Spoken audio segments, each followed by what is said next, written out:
आप सभी का अभिवादन। स्नातकोत्तर उत्तरार्ध प्रथम प्रश्न पत्र के अंतर्गत हम काव्य प्रकाश का अध्ययन कर रहे हैं। यहाँ चतुर्थ उल्लास के अध्ययन के समय हम रस का और भाव का दोनों का अध्ययन कर चुके हैं। भाव किसे कहा है, रस किसे कहा है, रस के आस्वादन की प्रक्रिया आदि क्या है, रस ध्वनि क्या है और भाव ध्वनि क्या है, यह हमने पिछले व्याख्यान में पढ़ा।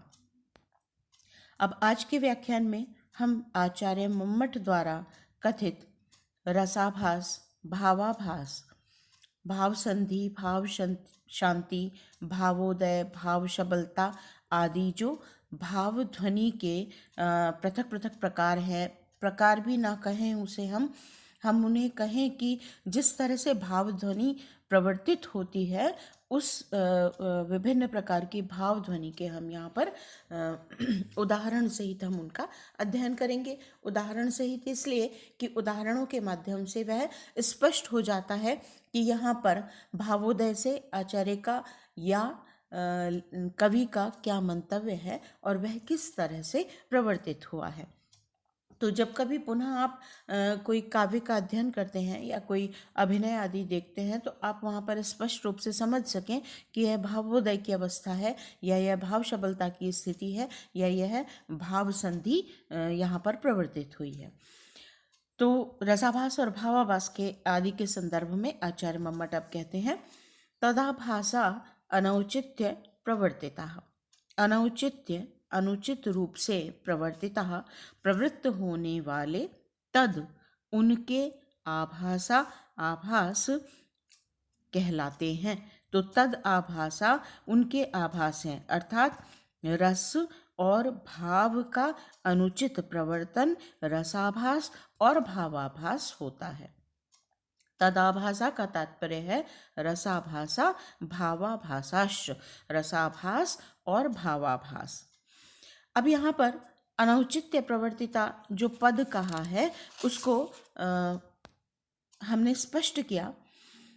विश्लेषण करें तो उनका आभास इस पद की बनावट से या व्युत्पत्ति से या इन दो पदों के मिश्रण से आप समझ सकते हैं कि रस का आभास होना, अर्थात जो रस के आस्वादन की प्रक्रिया है वह संपन्न हो रही है, लेकिन संपूर्ण रूप से रस का आस्वादन होने में कहीं किंचित मात्रा में कुछ न्यूनता है, कुछ बाधा है, या भाव पूरी तरह से सम्यक्तया अभिव्यक्त हुआ किंतु फिर भी उसके आस्वादन की प्रक्रिया में कहीं कोई बाधा, कोई न्यूनता हमें अनुभव होती है और उसके कारण रस होने पर भी या रस के या भाव के अनुकूल संयोग होने पर भी रस और भाव की जो उन्मुक्त जो अवस्था है, उन्मुक्त जो आस्वादन की अवस्था है, उसकी अनुभूति नहीं हो पाती है। कहीं किंचित मात्रा में कुछ न्यूनता रह जाती है, कुछ बाधा रह जाती है। तो या हम आस्वादन करते हुए उस उच्चतम भाव भूमि तक नहीं पहुंच पाते हैं, तब वह रस और भाव ध्वनि न रहकर रस का आभास या भाव का आभास रह जाता है, तो उसे रसाभास और भावाभास कहा गया है। इसी को हमने यहाँ लिखा है, स्पष्ट किया है कि लोक जीवन के उत्कर्ष के लिए काव्य को स्वीकार किया गया। काव्य क्या है? मनुष्य का जो आंतरिक भाव है उस भाव भूमि को पुष्ट करने के लिए या अपने मनोरंजन के लिए अथवा सामाजिक अन्य जो विधान हैं उनसे संबद्ध जो पात्र हैं या आदर्श हैं उनका अध्ययन अध्यापन करने के लिए, तो कुछ इन सब चीज़ों से जुड़ा हुआ है काव्य और अभिनय। काव्य का तात्पर्य यहाँ काव्य पद कहने पर गद्य, पद्य, चंपू, अभिनय सभी कुछ शामिल हो जाता है, सम्मिलित हो जाता है। तो हम काव्य से उस सभी को अभिहित करते हैं और जो लोक जीवन के उत्कर्ष के लिए एक तरह से हम काव्य का प्रयोग करते हैं, जो इसीलिए कहा जाता है कि साहित्य समाज का दर्पण है। वह समाज में क्या कुछ घटित हो रहा है उसको आप काव्य में उसका बिंब देख सकते हैं और काव्य में जो कुछ आप लिख रहे हैं, रच रहे हैं, उसके माध्यम से आप समाज को एक दिशा दे सकते हैं।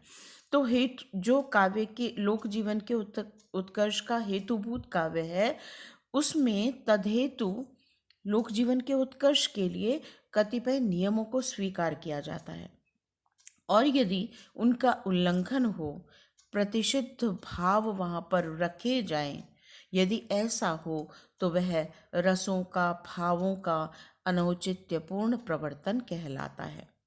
लोक मर्यादा के विपरीत अनुचित रूप से प्रवर्तित रस अथवा भाव, उन्हें ही हम रसाभास और भावाभास कहते हैं।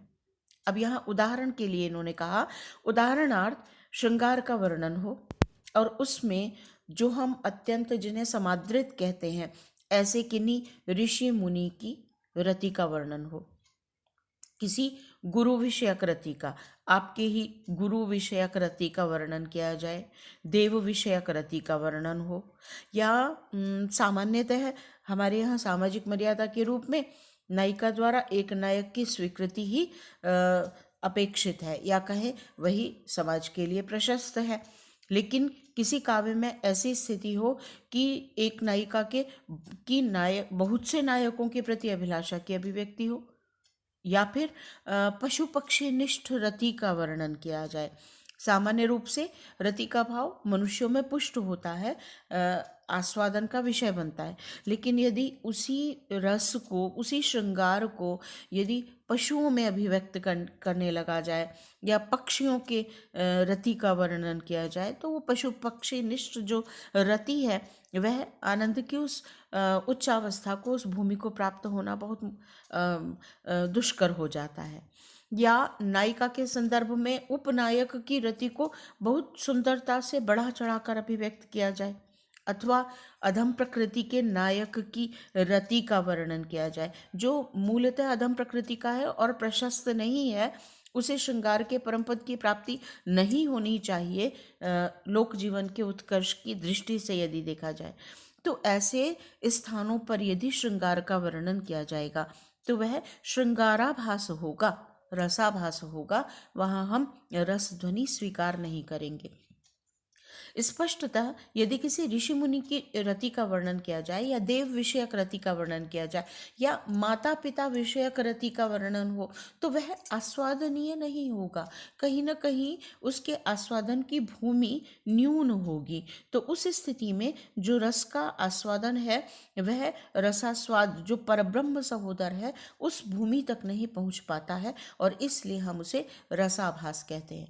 जिस रस से संबंधित होगा वह उसी का आभास कहलाएगा। श्रृंगाराभास, वीराभास, बीभत्सोभास, इस तरह के विभत्स का आभास, इस तरह के भावाभास, इसी तरह से रसाभास और इसी तरह से भावाभास की अवस्था मानी जाती है। और उदाहरण दिया, जैसे रौद्र में गुरु और पिता विषयक क्रोध का वर्णन किया जाए, या वीर रस का वर्णन किया जाए और उसमें किसी ब्राह्मण आदि के वध का उल्लेख किया जाए। हास्य रस में देवता को या महादेव को या किसी ऋषि को अथवा गुरु को, जो हमारे लिए सम्माननीय पात्र हैं, उन पात्रों को आलंबन विभाव बनाकर तद विषयक हास्य को यदि प्रवर्तित किया जाए तो वह औचित्यपूर्ण नहीं है, अनौचित्यपूर्ण कहलाएगा। इसलिए ऐसी सभी स्थितियों में या ऐसे सभी स्थानों पर रसाभास माना जाना चाहिए। जैसे कहें हम एक लोक व्यवहार का उदाहरण मैं आपको देना चाहूँ, जैसे हम फिल्में देखते हैं और उन फिल्मों में जब अपने ही देवताओं का यदि मजाक उड़ाया जाता है, वहाँ क्या होता है, हास्य रस का आलंबन विभाव उन देवताओं को बनाया जाता है। मान लीजिए नारद मुनि का वर्णन किया जा रहा है या विष्णु का वर्णन हो रहा है, विष्णु को फिल्म में दिखाया जा रहा है और उसे अनुचित रूप से हास्य का आलंबन बना दिया जाए। महादेव का चित्रण हो, महादेव की वेशभूषा पहना हुआ पात्र हो और उसके संदर्भ में ऐसे संवादों का प्रयोग किया जाए जो उसे हास्य का पात्र बनाते हों, तो यह अनौचित्यपूर्ण रस का प्रवर्तन है और प्रशस्त नहीं कहलाएगा। ऐसी स्थिति में वह रसाभास हो जाता है, भावाभास हो जाता है। रस और भाव जब रस के रूप में पुष्ट नहीं होते हैं तो रसाभास और भावाभास कहलाते हैं। यहाँ पर देखिए उदाहरण दिया, तत्र रसाभासो यथा, उनमें रसाभास का उदाहरण है। स्तुमः कम वामाक्षी क्षणमपि विना यम न रमसे विलेभे का प्राणान रणमख मुखे यम मृगयसे सुलग्ने को जातः शशिमुखी यम आलिंगसी बलात् तपः श्री कस्यैषा मदन नगरी ध्यायसी तु यम। कोई नायक कह रहा है, स्तुमः कम वामाक्षी, वामाक्षी सुंदर नेत्रों वाली, वाम नेत्रों वाली, हे सुंदर नेत्रों वाली नायिका, स्तुमः कम, हम किसकी प्रशंसा करें, किसकी स्तुति करें, यम बिना, जिसके बिना तुम क्षणम अपि, क्षण भर भी नरम से रमण नहीं करती हो, प्रसन्न नहीं रहती हो। विलेभे क्या प्राणान रणमख मुखे यम मृगयसे, कह किसने रणमख मुखे, रण युद्ध रूपी, मख यज्ञ के, मुखे मुख में, प्राणान अपने प्राणों को, विलेभे विलुप्त किया है, समर्पित किया है, यम मृगयसे जिसको तुम खोज रही हो। सुलग्ने को जातः शशिमुखी, शशिमुखी हे चंद्रमा के समान मुख वाली, सुलग्न कह जाता, कौन है जो ऐसी सुलग्न में जाता उत्पन्न हुआ है, शुभ मुहूर्त में उत्पन्न हुआ है, यम जिसका तुम बलात् आलिंगसी, बलपूर्वक आलिंगन करती हो। तपः श्री कस्य एषा मदन नगरी, मदन कामदेव की नगरी के तुल्य, हे नायिका या हे कामदेव की नगरी, तपः श्री कस्य एषा, कस्य किसकी, एषा यह, तपः श्री तप रूप संपत्ति है, यम तु ध्यायसी जिसका तुम ध्यान करती हो। यहाँ यह पद्य किसी कामुक का, किसी वेश्या के प्रति अथवा किसी परकीय नायिका के प्रति किसी कामुक व्यक्ति का वचन है।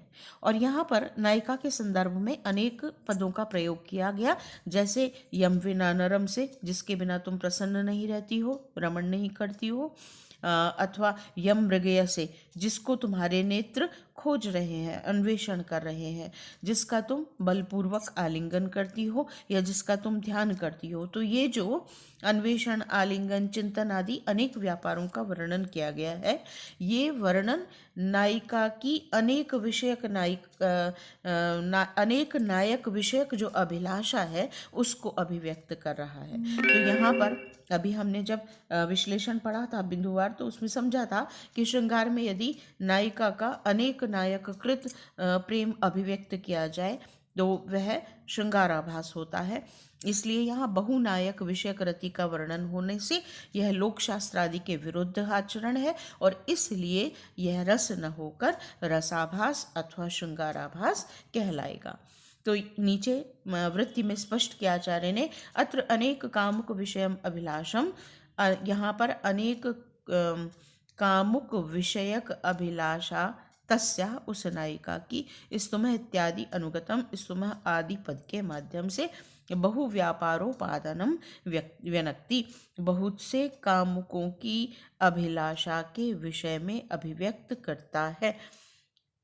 स्तुमः, यहाँ पर जो स्तुमः इत्यादि अनुगतम, इत्यादि से अनुगत जो पद्य है यह, या जो ऊपर उदाहरण दिया है, इस उदाहरण में अनेक कामुक विषयम, अनेक कामुक विषयक जो बहु व्यापारोपादानम, अनेक व्यापारों का ग्रहण किया गया है, वह तस्या उस नायिका की अनेक कामुक विषयक अभिलाषा को व्यनक्ति अभिव्यक्त करता है। इसलिए यह रसाभास कहलाएगा। यह विश्लेषण बिंदुवार हम स्पष्ट कर चुके हैं। अब आगे हम भावाभास का उदाहरण पढ़ेंगे। वह हमने रसाभास का उदाहरण पढ़ा था, जहाँ श्रृंगार रस का आभास था, श्रृंगार रस का अनौचित्यपूर्ण प्रवर्तन था। अब हम भाव के अनौचित्य प्रवर्तन को यहाँ पर उदाहरण के माध्यम से समझेंगे। भावाभास यथा, राका सुधाकर मुखी तरलाय ताक्षी, राका सुधाकर मुखी तरलाय ताक्षी, सास्मेर यौवन तरंगित विभ्रमांगी, तत्किम करोमि विदधे कथमत्र मैत्रीम, तत् स्वीकृति व्यतिकरे कैवाभ्युपायः। यहाँ रावण का सीता विषयक जो अनुराग है या सीता के अनुराग के प्रति उसका जो चिंता का भाव है उसका यहाँ पर कथन है। देखिए क्या कहा है। राका सुधाकर मुखी, राका चंद्रमा और सुधाकर चंद्रमा और राका पूर्णिमा। तो राका सुधाकर मुखी, पूर्णिमा के चंद्रमा के समान मुख वाली, सा वह सीता। और कैसी है सीता? तरलायताक्षी, तरल और आयत अक्षी, तरल चंचल और आयत दीर्घ, अक्षी नेत्रों वाली। तो राका सुधाकर मुखी, पूर्णिमा के चंद्रमा के समान मुख वाली, तरलायताक्षी चंचल और दीर्घ नेत्रों वाली। स्मेर यौवन, नवीन युवावस्था से तरंगित, तरंगायमान, विभ्रम अंगी, विभ्रमों वाली, अंगों वाली। स्मेर यौवन, नूतन यौवन से तरंगित, विभ्रमांगी, हाव भावों से युक्त, अंगों वाली, सा वह सीता है। तत्किम करोमि, उस विषय में मैं क्या करूं। कथम अत्र मैत्रीम विदधे, और कैसे अत्र यहाँ पर अर्थात सीता से मैत्रीम विदधे मित्रता करूं। कै इव अभ्युपाय, और तत्स्वीकृति विधि करे, उस सीता की स्वीकृति के संदर्भ में संबंध में कैवाभ्युपाय, कौन सा उपाय करूं। तो यहाँ पर 3 विशेषण सीता के लिए रावण ने रखे हैं जो सीता के प्रति रावण के अनुराग को अभिव्यक्त कर रहे हैं। लेकिन फिर वह कहता है तत्किम करोमि, मैं क्या करूं उस सीता के विषय में, या उसके अनुराग को मैं कैसे प्राप्त करूं, उससे मैं मित्रता कैसे करूं और कैसे अपने प्रणय का निवेदन करूं कि मैं उसके प्रेम की स्वीकृति को प्राप्त कर सकूं। यह यहाँ पर इस पद्य के माध्यम से कहा गया। तो यहाँ पर देखिए, अत्र चिंता अनौचित्य प्रवर्तिता, यहाँ पर चिंता नामक जो भाव है, चिंता नामक जो व्यभिचारी भाव है, और हम पिछले व्याख्यान में ये पढ़ चुके हैं कि जब व्यभिचारी भाव प्रधानता से अभिव्यक्त होते हैं तो वह भाव ध्वनि कहलाती है, रस ध्वनि नहीं कहलाती। तो यहाँ पर चिंता व्यभिचारी भाव है और रावण की इस पद्य के माध्यम से चिंता अभिव्यक्त हो रही है। वह उसके विषय में विशेषणों को सोच रहा है और फिर सोच रहा है कि मैं कैसे मित्रता करूं, कैसे उससे प्रणय निवेदन करूं कि वह स्वीकार कर ले। तो वह चिंतित है। तो चिंता नामक व्यभिचारी भाव को यहाँ प्रधानता से अभिव्यक्त किया है, इसलिए स्पष्टतः यहाँ पर भाव ध्वनि है। लेकिन यहाँ भाव जो है वह अनौचित्यपूर्ण प्रवर्तन है भाव का। एवं अन्य अपि उदाहर्य, ऐसा अन्य स्थानों पर भी उदाहरण देना चाहिए, समझना चाहिए। यहाँ पर अनौचित्यपूर्ण प्रवर्तन क्यों है? क्योंकि जो सीता है वह रावण जो है वह सीता के प्रति अभिलाषा से युक्त है, लेकिन जो सीता है वह रावण के प्रति अनुराग से या प्रेम से युक्त नहीं है। और काव्य में नायिकाकृत जो प्रेम है या नायिका के द्वारा राग की अभिव्यक्ति पहले होनी चाहिए, ऐसा कहा जाता है। यदि पहले अथवा बाद का प्रसंग भी हम छोड़ दें तो एक व्यक्ति, 2 में से, नायक और नायिका में से, यदि एक अनुराग से युक्त है, दूसरा उसके प्रति अनुराग से युक्त नहीं है, तो उस अवस्था में जो नायिका है सीता, उसका अनुराग रावण के प्रति नहीं है। इसीलिए रावण ने कहा कथमत्र मैत्रीम विदधे, कैसे मैं उससे मित्रता प्राप्त करूं। तो नायिका उसके प्रति अनुराग से युक्त नहीं है, लेकिन फिर भी वह उसके प्रति प्रेम निवेदन का प्रयास कर रहा है, अनुराग की अभिव्यक्ति कर रहा है या उसका निरंतर चिंतन कर रहा है। तो यहाँ रावण का सीता विषयक जो अनुराग है वह अनौचित्यपूर्ण प्रवर्तन है अनुराग का, और उसके विषय में चिंता करता हुआ वह अपना भाव प्रकट कर रहा है। तो यहाँ भाव का अनौचित्यपूर्ण प्रवर्तन होने के कारण यह भावाभास का उदाहरण कहलाएगा। कहते हैं एवं अन्य अपि उदाहर्य, ऐसे अन्य स्थानों पर भी उदाहरण समझना चाहिए। और जैसे हमने भाव रसाभास और भावाभास ये 2 उदाहरण पढ़े, इसी को आगे अगर यदि हम कहते हैं तो भावस्य शांतिरुदयः संधि सबलता तथा, भाव की शांति होती है, भाव का उदय होता है, भावों में संधि होती है और भाव सबलता होती है। उनके भी क्रमशः आचार्य द्वारा उदाहरण दिए गए।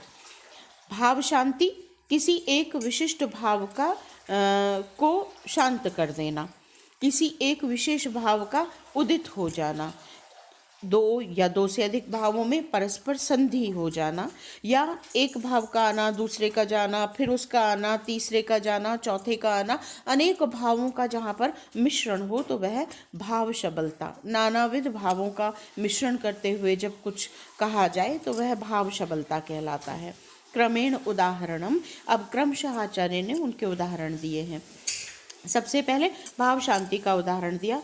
तस्याः सांद्र विलेपन स्तनतट प्रश्लेष मुद्रांकितं किम वक्षश्चरणानति व्यतिकर व्याजेन गोपायते इत्युक्ते क्व तदिति उदीर्य सहसा तत्संप्रमाष्टुं मया साश्लिष्टारभसेन तत्सुखवशात् तन्व्या न तत् विस्मृतम्। क्या कहा देखिए, तस्याः सांद्र विलेपन स्तनतट प्रश्लेष मुद्रांकितम, कोई नायक है, यह अमरूक शतक का पद है, अमरूक शतक का, और कोई नायक है जो खंडिता नायिका के कोप का वर्णन कर रहा है अपने मित्र से। तो पहले उसने कोप का वर्णन किया और फिर उसको कोप की जो शांति है उसका वर्णन किया। तो यहाँ पर कोप रूप जो व्यभिचारी भाव है उसकी शांति का वर्णन किया गया है, या वह व्यभिचारी भाव का वर्णन चमत्कारपूर्ण है और यहाँ उस व्यभिचारी भाव की शांति का कथन है, इसलिए यह भाव प्रधान हो गया। तो यहाँ पर भाव हो गया, भाव ध्वनि हुई और भाव की शांति का वर्णन है, इसलिए यह भाव शांति का उदाहरण कहलाएगा। तस्याः, उस नायिका के, उस सपत्नी के सांद्र विलेपन स्तन तट, घने चंदन आदि के लेपन से युक्त स्तन प्रदेश के प्रश्लेष आलिंगन के अंकितम चिन्हों से अंकित, वक्षः, वक्ष स्थल को, चरण चरण आनति व्यतिकर व्याजेन, चरणों पर आनत प्रणाम करने के व्याजेन बहाने से, गोपायते, किम गोपायते, क्यों छिपाते हो, इति उक्ते, ऐसा कहे जाने पर, क्व तद, वह कहाँ है, वह चिन्ह कहाँ है, इति उदीर्य, ऐसा कहकर, सहसा अकस्मात, तत्संप्रमाष्टुम, उस चिन्ह को मिटाने के लिए, मया, मेरे द्वारा, सा, वह नायिका, आश्लिष्टा, रभसेन, वेगपूर्वक आश्लिष्टा, आलिंगन की गई, और तत्सुखवशात, उस सुख के वशीभूत, तन्व्या, वह कृशांगी, तद्विस्मृतम, उसको भूल गई, उस आलिंगन के सुख से उस चिन्ह को, वक्षस्थल पर लगे हुए चिन्ह आदि को भूल गई। तो अत्र कोपस्य, यहाँ कोप रूप भाव की शांति है, इसलिए यह भाव शांति का उदाहरण होगा। यहाँ अन्य भी उदाहरण आचार्य के द्वारा भाव संधि के संदर्भ में, भाव सबलता के संदर्भ में और भाव शांति, भावोदय, भाव संधि और भाव सबलता के संदर्भ में दिए गए हैं। यह उदाहरण भाव शांति का था, हमने पढ़ा। दूसरा उदाहरण आचार्य ने भावोदय के संदर्भ में दिया है। एकस्मिन् शयने विपक्ष रमणी नाम ग्रहे मुग्धया, यह जो पद्य है यह भावोदय के संदर्भ में दिया है। भाव संधि के संदर्भ में उत्सिक्तस्य तपः पराक्रम निधेरभ्यागमादेकतः, यह उदाहरण दिया गया है। और भाव सबलता का क्व कार्यशश लक्ष्मणः क्व च कुलम भूयो अपि दृश्येत सा, यह जो पद्य है यह उन्होंने भाव सबलता के संदर्भ में दिया है। तो इन सब का अध्ययन और स्मरण आपको करना है। जहाँ पर कोप रूप व्यभिचारी भाव की शांति हुई वह भाव शांति है, जो हमने पिछले पद्य में पढ़ी। जहाँ कोई एक विशेष भाव का उदय होगा वहाँ भावोदय कहलाएगा। दो या दो से अधिक भावों की संधि होगी तो भाव संधि होगी, और अनेक भावों की एक साथ उपस्थिति से नानाविध अभिव्यक्ति हो तो वह भाव सबलता कहलाती है। और अंततः इन रसाभास और भावाभास, भाव संधि आदि के प्रसंग का अर्थात कुल मिलाकर असंलक्ष्य व्यंग्यक्रम ध्वनि का समाहार करते हुए आचार्य ने कहा है कि भाव आदि की अपेक्षा रस जब विशेष रूप से चमत्कारजनक होता है तो वह आस्वादन की प्रक्रिया तक तो पहुंचता है। जैसे कहें कि कोई राजभृत्य के विवाह में राजा की अपेक्षा भृत्य की प्रधानता हो जाए। राजा का कोई सेवक है, राजा का सेवक यदि मान लीजिए राजा के किसी महत्वपूर्ण कर्मचारी का विवाह हो रहा है, तो विवाह में जो दूल्हा है, वर जो है वह आगे प्रयाण करता है और शेष सभी जो उसके परिजन हैं वे पीछे। तो वहाँ राजा दूल्हे के पीछे, वर के पीछे चलेगा और जो भृत्य है, सेवक जो है वह आगे चलेगा। तो ऐसे ही कभी कभी काव्य में जो अप्रधान होता है वह प्रधान हो जाता है और प्रधान जो है वह अप्रधान हो जाता है। तो जब ऐसी अवस्था होती है कि जो भाव है, व्यभिचारी भाव, जो किंचित समय के लिए आता है किंतु फिर भी वह चमत्कृति पूर्ण हो जाता है या मुख्यता को प्राप्त हो जाता है, रस अंगी होता है प्रायः काव्य में और भाव गौण होते हैं। लेकिन फिर भी कभी ऐसा हो कि रस की अपेक्षा भाव विशेष चमत्कारजनक हो जाए और जो गौण अंगी है वह गौण हो जाए, तो ऐसी स्थिति में सम्यक्तया परिपुष्ट स्थायी भाव के आस्वादन से तो रस ध्वनि होती है और व्यभिचारी भावों के आस्वादन में भाव ध्वनि होती है। और इसके अतिरिक्त जहाँ विभाव और अनुभाव चमत्काराधायक होते हैं, वहाँ विभाव के प्रधान होने पर वस्तु ध्वनि होती है और अनुभाव के प्रधान होने पर अलंकार ध्वनि होती है। यह कहकर आचार्य ने असंलक्ष्य व्यंग्यक्रम ध्वनि का समापन किया है। तो यहाँ असंलक्ष्य व्यंग्यक्रम ध्वनि समाप्त होती है। अगले आख्यान में हम संलक्ष्य व्यंग्यक्रम ध्वनि का अध्ययन करेंगे। आज के लिए इतना ही। धन्यवाद।